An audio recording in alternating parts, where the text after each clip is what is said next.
Hello, this is Jerry Orrs reporting for ArtStation, and right now we're with Andrew Gordon, who is the Global Animation Director at Cinesite. Andrew, thank you so much for being here today. Great to be here. Thanks for having me. I'm a big fan of ArtStation. Well, we're so happy to have you here today. And to get started, I just want to ask, really high level, if you had to explain the job of global animation director, the responsibilities, the day to day, what would you explain? Because I'm guessing it's not exactly what people have in mind when they think animation director, Animation director is a very creative job specific to one project, but global animation director is something responsible for the whole studio. So can you talk a little bit about what that job entails? Sure. I mean, well, I will be honest. I'm pretty new to Cinesite as of this interview, and so I think that the job is definitely evolving. But it's the type of job where I'm trying to kind of up the level of all the features and all the projects that are coming on, line, and to also working with the teams to kind of have better practices and to bring a lot of my knowledge from working at the 20 years that I spent at Pixar into Cinesite and Anaventure. Anaventure is the company that does a little bit more of the original IP inside of Cinesite. And so, it's really kind of like a job that entails, building culture and looking at the work as well as directing the animation, but also working with the different teams so that the level of quality really is kind of raised. Hmm. And before we get started talking really specifically about Cinesite and your transition to Cinesite, I'd also like to talk a little bit just about animation skills as general, because like you said, you spent 20 years at Pixar, and if people were to look at your reels online, you're an amazing animator. I mean, you really are able to bring life to characters. So I'm sure a lot of people are wondering, what are your strategies for putting personalities into these characters? Not just, getting realistic movements where they're picking up a cup, but where they're picking up a cup like their character, like who they're supposed to be. Can you explain, what's your process? Well, that's a great question, and I really appreciate the nice comments you said. Um, I I always think that an animator really has to be, everybody knows that you have to be observational and to look at life and to kind of see something and then kind of put it like back in your head so that one day you can use it somehow. But where I think it differs is that there has to be what's called specificity in your work, and it has to be anything but generic, and so you have to look for the kind of small nuances and the small character traits and the lip quivers and the how a character walks, and then you have to kind of like boil it down to what the character really needs. When I started at Pixar, I came on board for A Bug's Life, and you know I was thrown into this fire where not a lot of people knew what we were doing. We were just trying to figure it out, but we were looking at some of the guys that had been there, the guys and girls that had been there before, and how they did it on Toy Story, and you would sponge off them. And I think that what I think makes Pixar or any place like Pixar great is the fact that you've got unbelievable people around you to constantly push you and to take a look at it and to kind of get you to go beyond what you're usually doing. And I think that's the hardest thing, and especially in this pandemic, is that everybody's working at home, and it's really important to kind of show people your work a lot. you know I absolutely think that's true. I absolutely think that's true. Do you have any advice for getting your work out there, for allowing animators to show their work to others, getting advice? Do you have any suggestions for well, that? I mean, I definitely, more and more I've been seeing a lot of work on ArtStation or LinkedIn, and people are immediately getting feedback.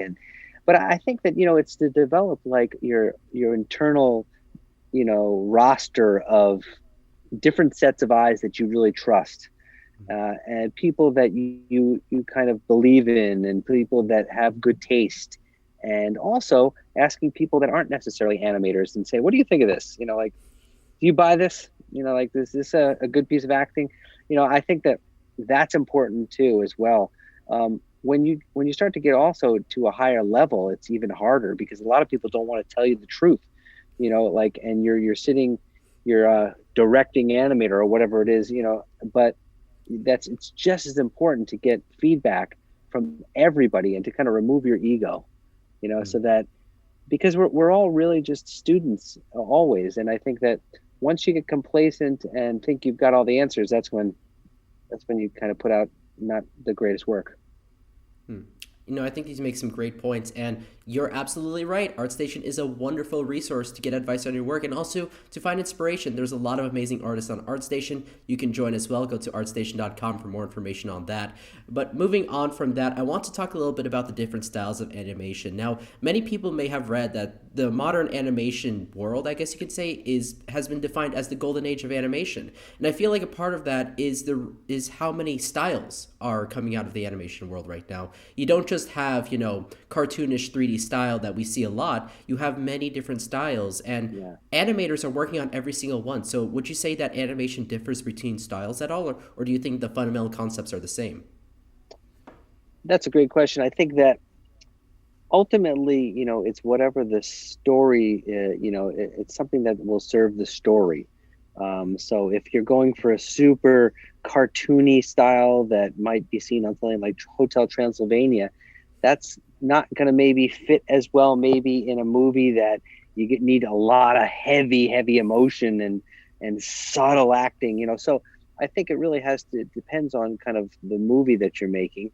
That being said, everybody is flipping it on its ear, and you'll see a lot of great movies come out where it's done on kind of twos or threes or step keyed, and or something that's a little bit of a hybrid of kind of cartoony but with subtle acting on top. So I think it's really exciting right now because it's being redefined.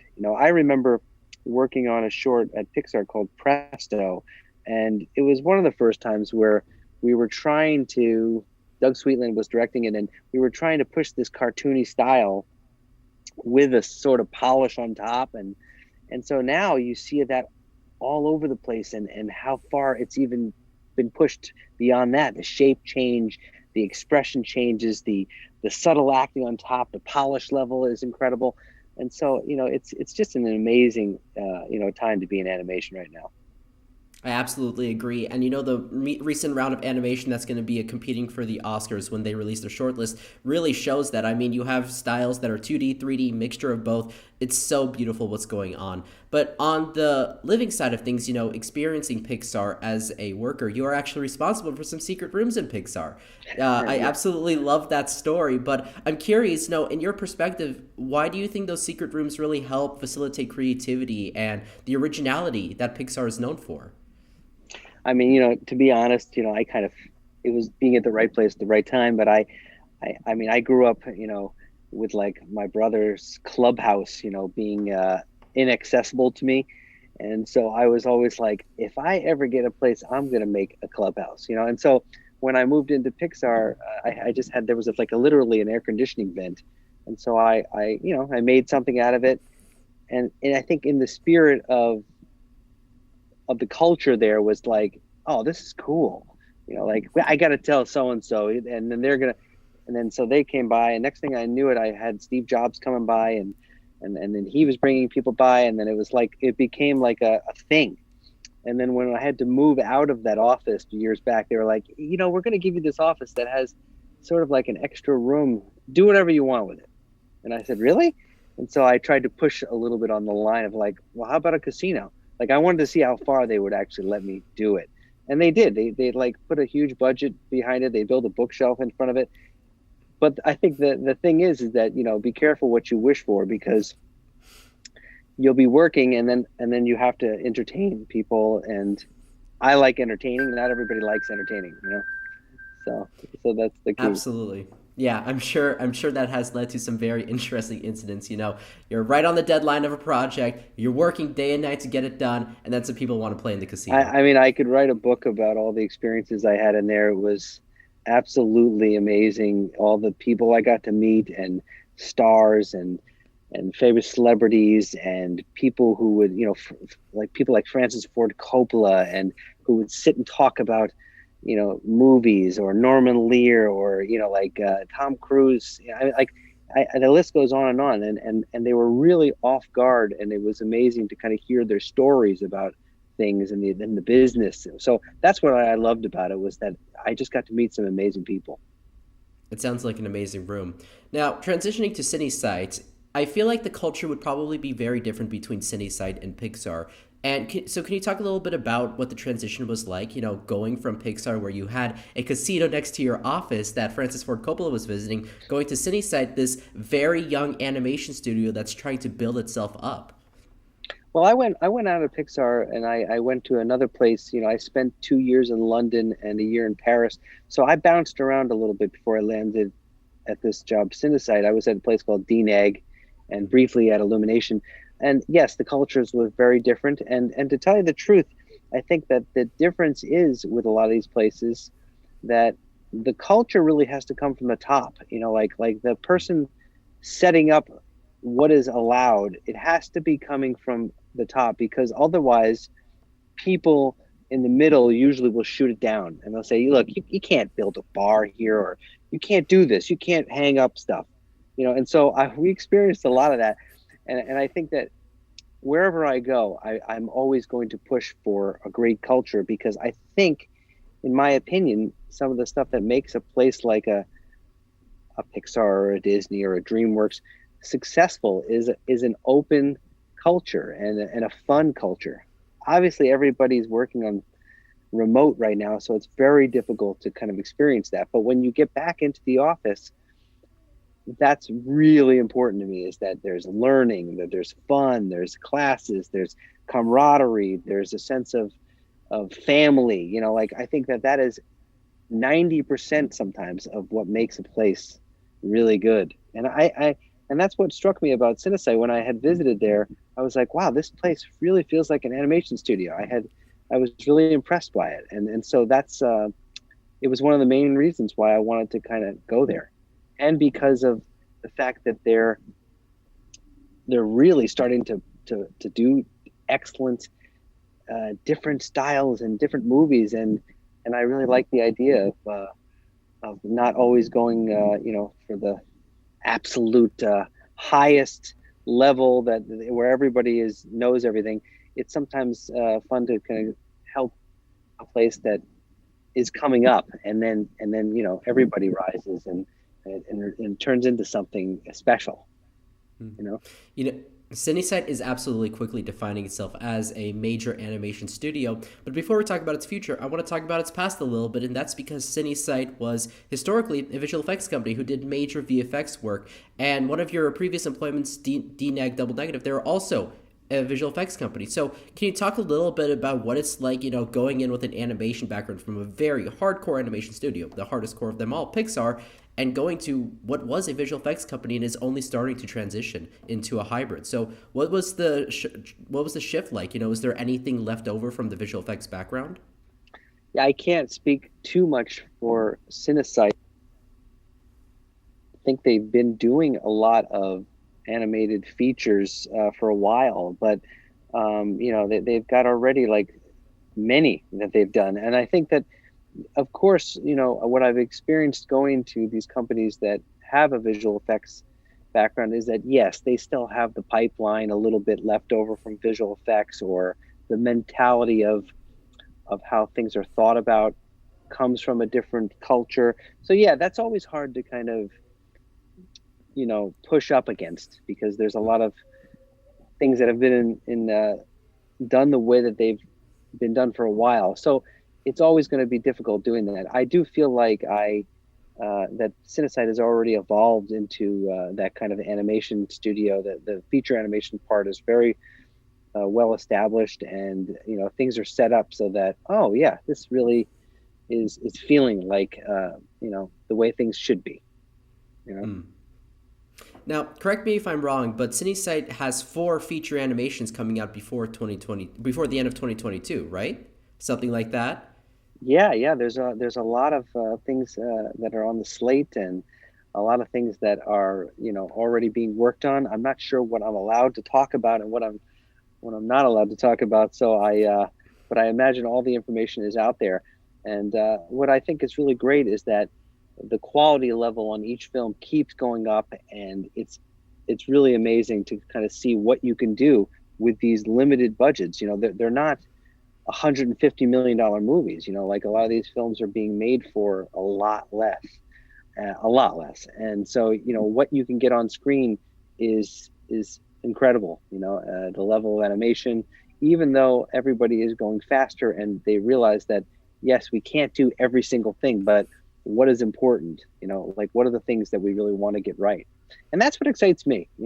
Is the diversity of the films that can be made, how directors can come and see the fact that, oh, you know what, I can make a movie for a little bit cheaper, but I can have a little bit more creative control. I could try things a little differently, and so I think it's really exciting for filmmakers as well. Hmm. It definitely seems so.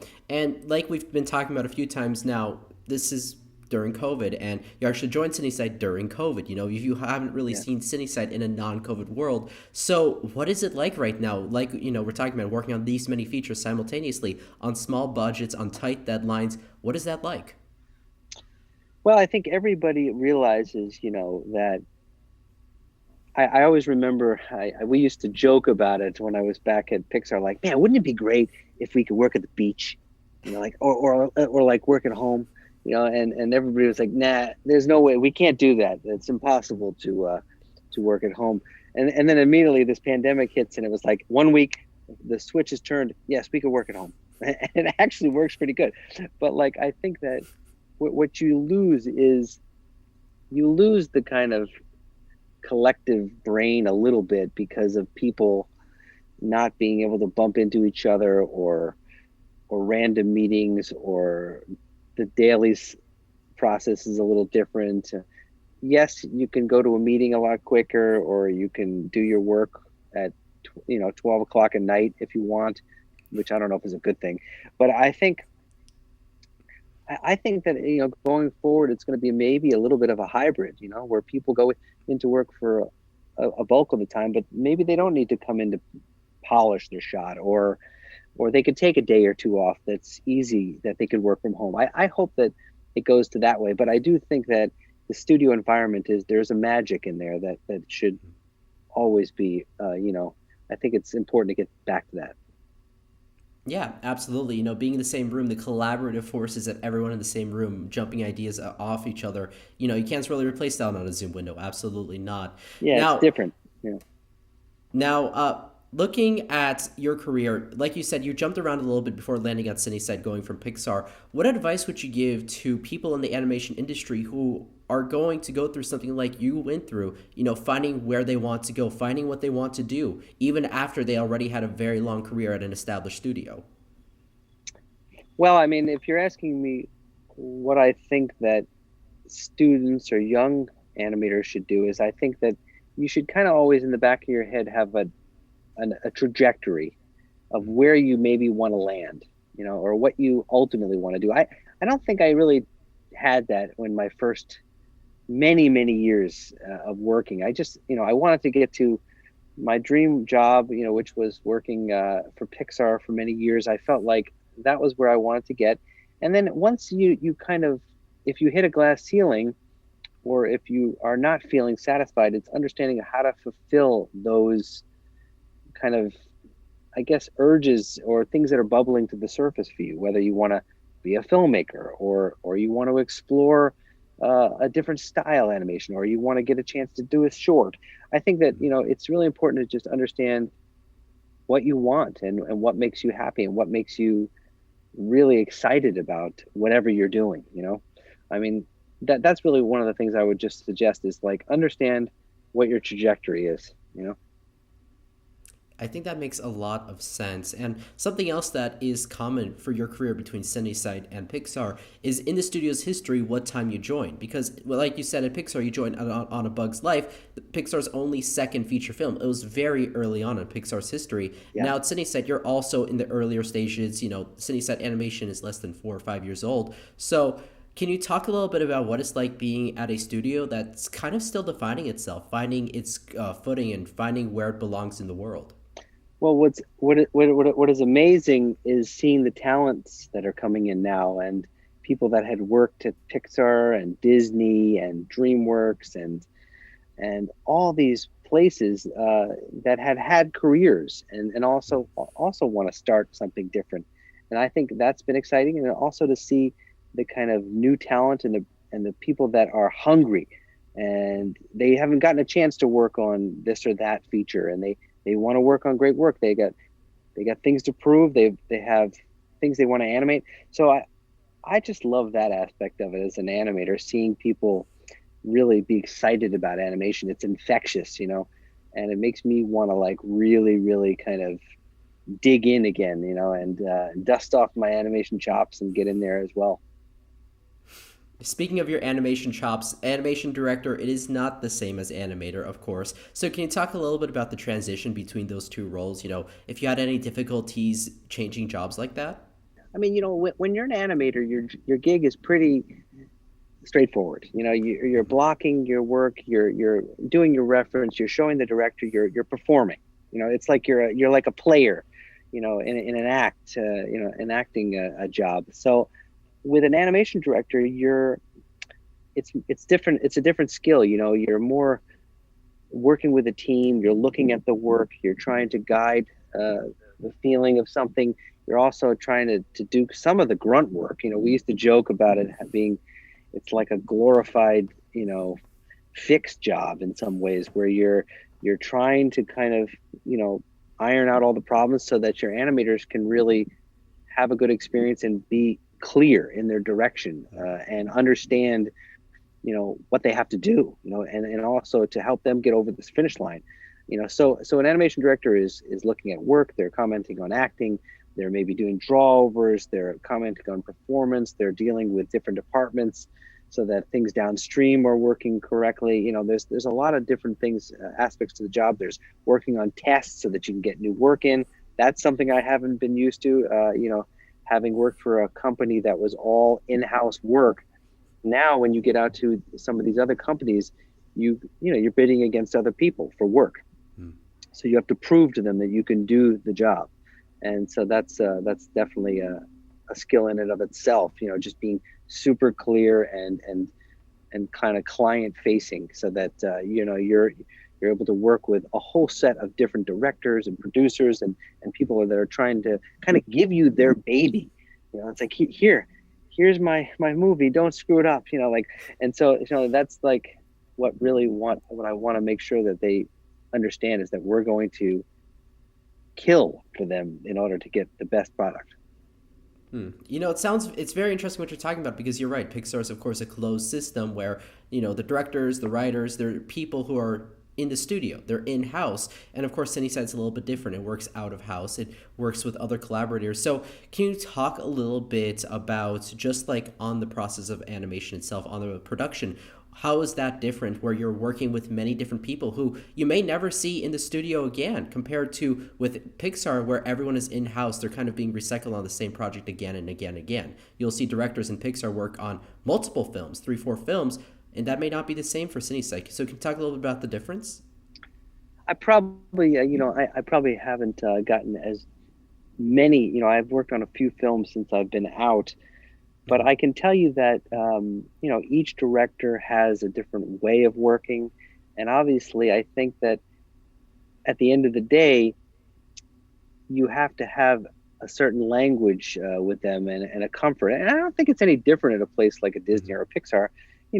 Directors have their favorite soups, and they have their favorite people that they want on the show, and I think it's no real different at a studio. It's just it's usually the newer talent, or the kind of directors that haven't worked with a certain group of people. They have to kind of test things out and see what the relationship is like. And overall, it's been really great, and I think that, it's been a great process, just kind of seeing how different people work, and learning a lot, of different skills. Like, for instance, I was working on a test for somebody who I can't be named, but it was a very well-known director. And just all the things that were being said in dailies about lighting, and how he would shoot it in a live action set. And I was just learning a lot, just hearing that language, because, when you're at an animation only studio, you tend to see or hear a lot of very animation centric. But when you start working with these directors who come from different areas, writers or people that have shot giant movies, it's really interesting, because you're just picking up so many different skill sets that you just never thought about, and I think that that's really important, so that you kind of like you could put that in your little tool set. That's so interesting. It seems to me it's like a merger of the formats almost, that you have live action concepts and principles going into animation. And it wasn't like they were separated before. You already had a lot of that. So it's interesting to see them blend more so. Well, Now, more you're about. getting. I Go think you're ahead. getting. Cinesite is also really heavily into virtual production and the use of real time engines, and so that's another skill set that people really have to understand, because that's where a lot of stuff is going. And it's really powerful to see things quickly, and it saves time, and I'm very excited about all the work that's being done in things like Unreal and so forth. And it's only going to get better for animators and filmmakers. They're going to be able to you're going to be able to act out your entire scene or animated fully lit, with particulates in the air, like and hair. I mean, these are the things that are exciting to me. It's really incredible. I mean, you think back to A Bug's Life when you could barely get away with modeling a character and animating in Yeah. real time, and you're looking at what people can do today. It's incredible. For our audience, we actually had an interview with Mark Petit, who's the general manager of Unreal Engine. Check out that interview. We talk a lot about this and how Unreal Engine is being used in many different fields, including film and TV. And I'm sure animated films are going to start finding uses for Unreal Engine as well, if they Cool. haven't already. Now, I wanted to look ahead a little bit more. Do you think that more visual effects studios will start this transition, like a Cinesite did, to have an animation department as well, to be kind of hybrid, where they can do both visual effects and fully fledged animated films? Do you think we'll see more of that? I don't know. All I can tell you though is that it does make sense in that with visual effects, you definitely need to shoot a lot of live action, and you need to be able to have plates and footage to kind of work with. And I think with animation, feature animation, everything is created in the computer for the most part. And I think that it does help when there's not as much of that visual effects work to have this kind of feature animation unit. I think the difference though is that really it's a different, very different from visual effects, and I think that it takes a different set of people and a different mindset of people that are. It's just a different part of your brain. I think that animation always isn't just an animation. With feature animation, you have to set up the entire pipe, and everything has to be geared towards the production of this movie. Whereas it's a little bit different in visual effects, where you're for the most part they understand what the movie is. You're working on shots or sequences of shots. You're dealing with live action plates. You're usually doing elements of it, and it's just different in feature animation. There's so many different things to think about, like the crowds and the lighting and the multi-shot format, and looking at it in context and making sure things hook up, and the pose libraries, and like just pre-production. So it's definitely a different animal, but I do think it does make sense for the companies to kind of be open to it. Hmm. And I think we will see exactly what you're talking about, where they kind of realize the differences between visual effects and animation more so. I mean, we can already kind of start seeing the beginning of that with live action films becoming almost animated films because of the amount of visual effects in them. I No mean, you doubt. look at Marvel, yeah, you look at Marvel films, you have a few shots in front of a green screen, and then everything else is animated. It's Yeah. absolutely, it's absurd just the level that visual effects has now on film. So I'm guessing we'll absolutely see people kind of realizing that there is a lot of differences, and Well, yeah, maybe you're right. shifting Like studios. Lion King, I mean, these movies, they're all animated. It's absolutely incredible what is on the screen now, what you're able to kind of do. I think anything is possible, and so I'm excited about that.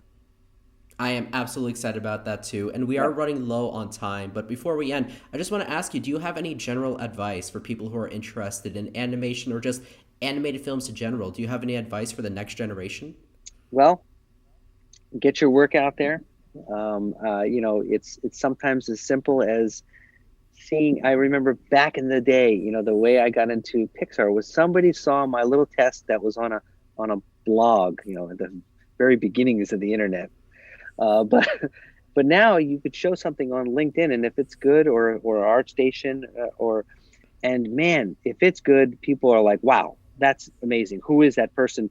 And then immediately, that's a way in. So I'd say work on your stuff. I think get great mentors, reach out to people, ask people to look at your work. Don't be afraid, to kind of ask, people that you really respect. Um, Go to conferences, learn, learn about, one of the things that Brad Bird used to say, he was a director at Pixar, obviously. He said, you got to know like a lot about films. You have to study film and have that vernacular and understand, all these movies that somebody's referencing. Like, he's referencing all these classic films. And I think it's important to kind of know those, and not just study like, YouTube or whatever. And I think as an animator also, the last thing I would just say is go live life and have fun, and don't rely on just video clips, and go actually do things and study things and learn how to dive if you're going to be doing fish, or, like really get in there and do the work.